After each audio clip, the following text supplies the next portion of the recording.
যে আমার এই পকেটে বিষ আছে এখনো। 1 ঘন্টা 1.5 ঘন্টা তার সাথে এনজয় করা এবং জোর করে বিয়ে করা। কারণ একটা মেয়ে যদি দেহ ব্যবসা না করে তাহলে সে কোনোদিন বলতে পারে না সে আমাকে এই ধরনের অত্যাচার করে 1.5 ঘন্টা 2 ঘন্টা থাকে।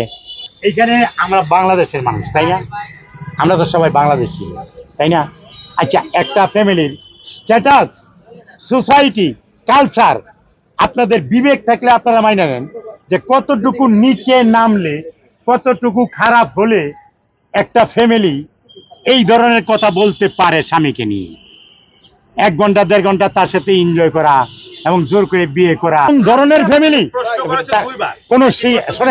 কোন শিক্ষিত ফ্যামিলি, কোন ভালো একটা ফ্যামিলি যাদের মান সম্মান আছে। আমার একটা কথা শোনেন, আমার কথাটা বললে একটা গল্প হবে। কি জানেন, আমরা 3টা বন্ধু একদিন যাইতেছিলাম, এক জায়গা থেকে আসতেছিলাম ট্রেনে। তো ওই ট্রেনে একটা মহিলা উঠতেছে, তো ওই মহিলাটারে মানে উঠতে দিতেছে না, জায়গায় ধরে চাপতেছে। তখন মহিলাটা কোনো মতে ভিতরে আসছে। তখন একজন বলল, এই মহিলা, তোমরা যে এরকম তুমি কিছু বললা না? তখন মহিলা একটা উত্তর দিছিল, কি জানেন? কয়, ভাই দেখেন, আমি যদি এখানে এই ছেলেদেরকে কিছু বলি তাহলে মান সম্মানটা আমারই যাবে, এই ছেলের যাবে না। আর যদি এই কম্পার্টমেন্টে আরো কিছু লোক থাকে তারা জানবে যে আমি মেয়েটা খারাপ, আমি ভালো, আমি নিজে যা তারা করছে আমার সাথে, আমি চুপচাপ ওইখান থেকে চলে এসেছি, আমার ইজ্জতটাকে বাঁচাইনি। তো এখন যদি ওই মেয়েটার ইজ্জত কতটুকু থাকে, আমি যে বললাম যে সে কি ব্যবসা করে, দেহ ব্যবসা করে, সেটা কি এখন তার কথার পরিপ্রেক্ষিতে প্রমাণ হয় না? হয় কি হয় না?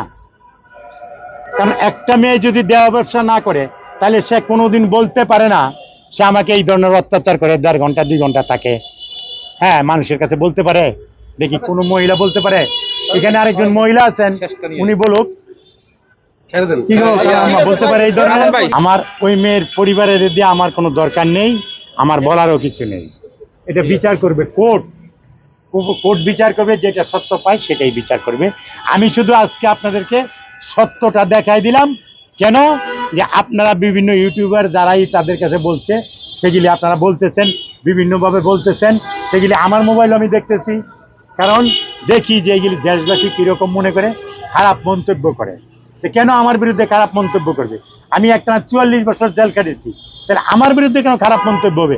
আমি যেদিন জেলখানা থেকে বারো এই পোশাকটা নিয়ে বাড়িয়েছিলাম, এবং আমি বলেছিলাম যে আমি এমন একটা পোশাক নিয়ে বাড়বো যে মরণের কাপড়, যে বললে যেন সাদা কাপড় এটা আমাকে দিবে, তাই না?